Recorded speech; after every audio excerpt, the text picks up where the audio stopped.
E até agora os caras escaparam. Como os caras escaparam do fato de que o presidente senil dos Estados Unidos e o seu filho absolutamente repelente, pedófilo, com um dossiê que agora está em domínio público, de tudo, drogas, prostituição, pedofilia e, muito mais importante, tráfico de influência e corrupção direta. Pelo menos 5 bilhões de dólares já foram provados. Eles continuam passando por cima, porque não, evidentemente não sai na grande imprensa. A grande imprensa diz o quê? Ah, isso daí é um complô russo. Isso é uma teoria da conspiração.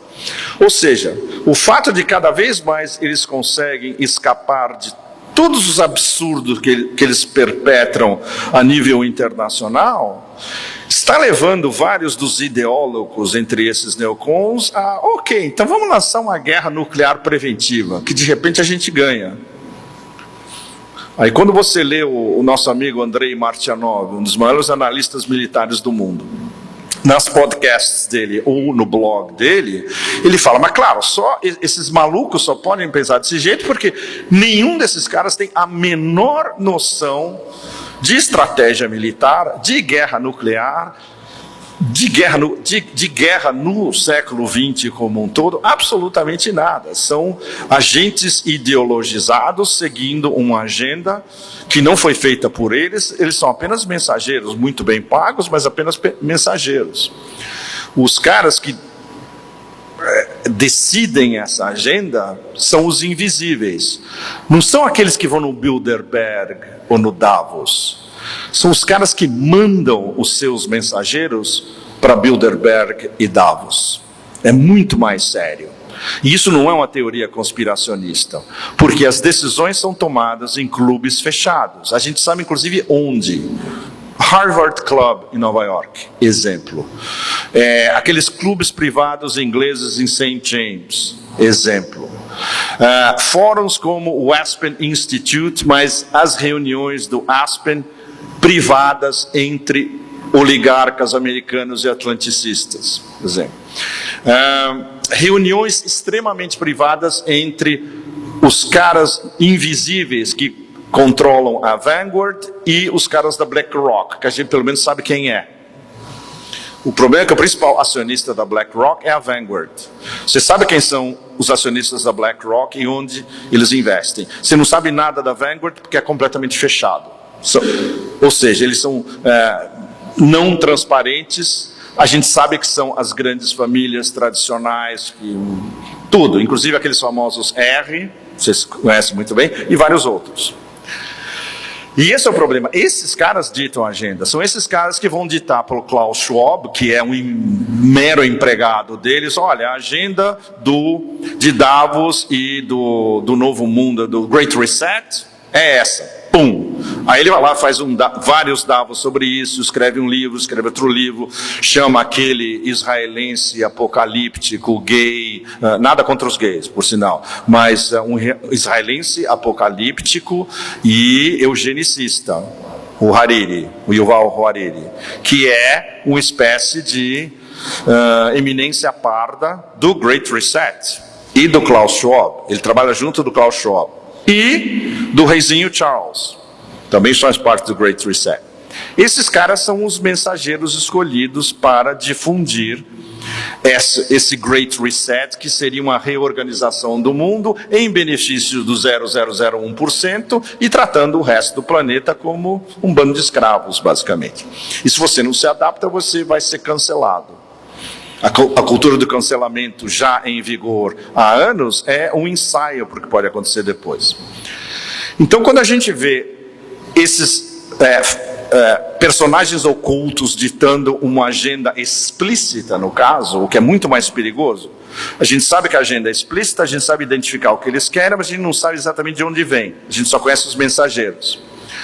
E o fato de esses caras estarem ligados não só com o poder dentro dos Estados Unidos, mas com o sistema financeiro internacional, que é uma coisa que no momento é praticamente intransponível, ainda que se chegue a uma desdolarização, como é que você vai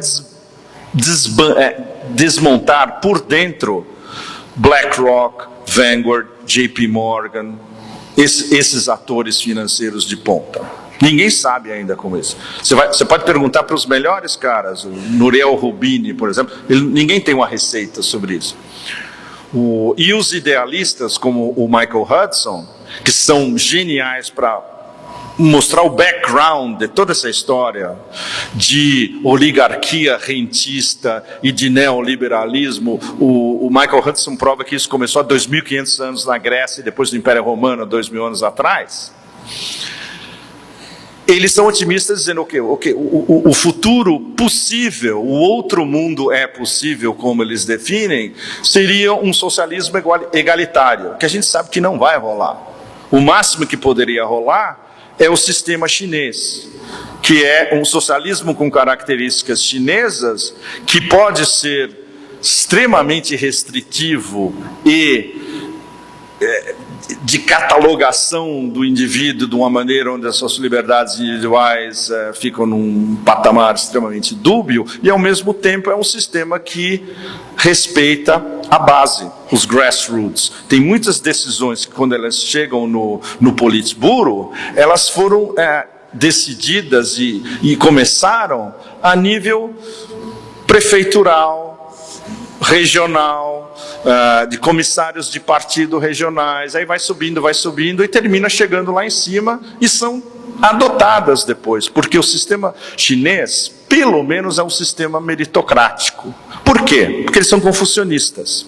Do confucionismo é respeito à educação, respeito aos mais velhos, respeito à experiência, e o nosso objetivo fundamental é uma sociedade harmônica. O que os chineses têm mais medo, historicamente, desde a China imperial, é Luan. Luan é caos. Então você vê isso de um lado contraposto ao império do caos, que é o que controla o sistema internacional. E que, ainda que esteja em decadência, eles têm uma margem de manobra mais do que preocupante para todo mundo do sul global. Bom, tem que acabar, né? Bom, mais uma vez, tentando ser otimista, a gente tem agora a possibilidade do outro mundo é possível de uma maneira que os nossos antecessores, durante a Guerra Fria, no movimento dos não alinhados, não tinham.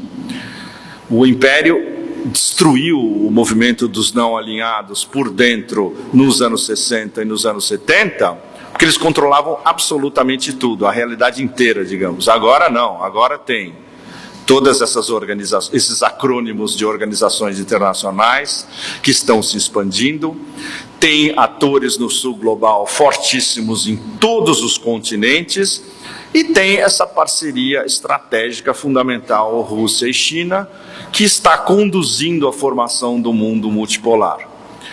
Então, a esperança está aí, a configuração de como isso pode acontecer está aí, mas a gente nunca pode subestimar o poder de um animal encurralado vendo que a hora final está chegando.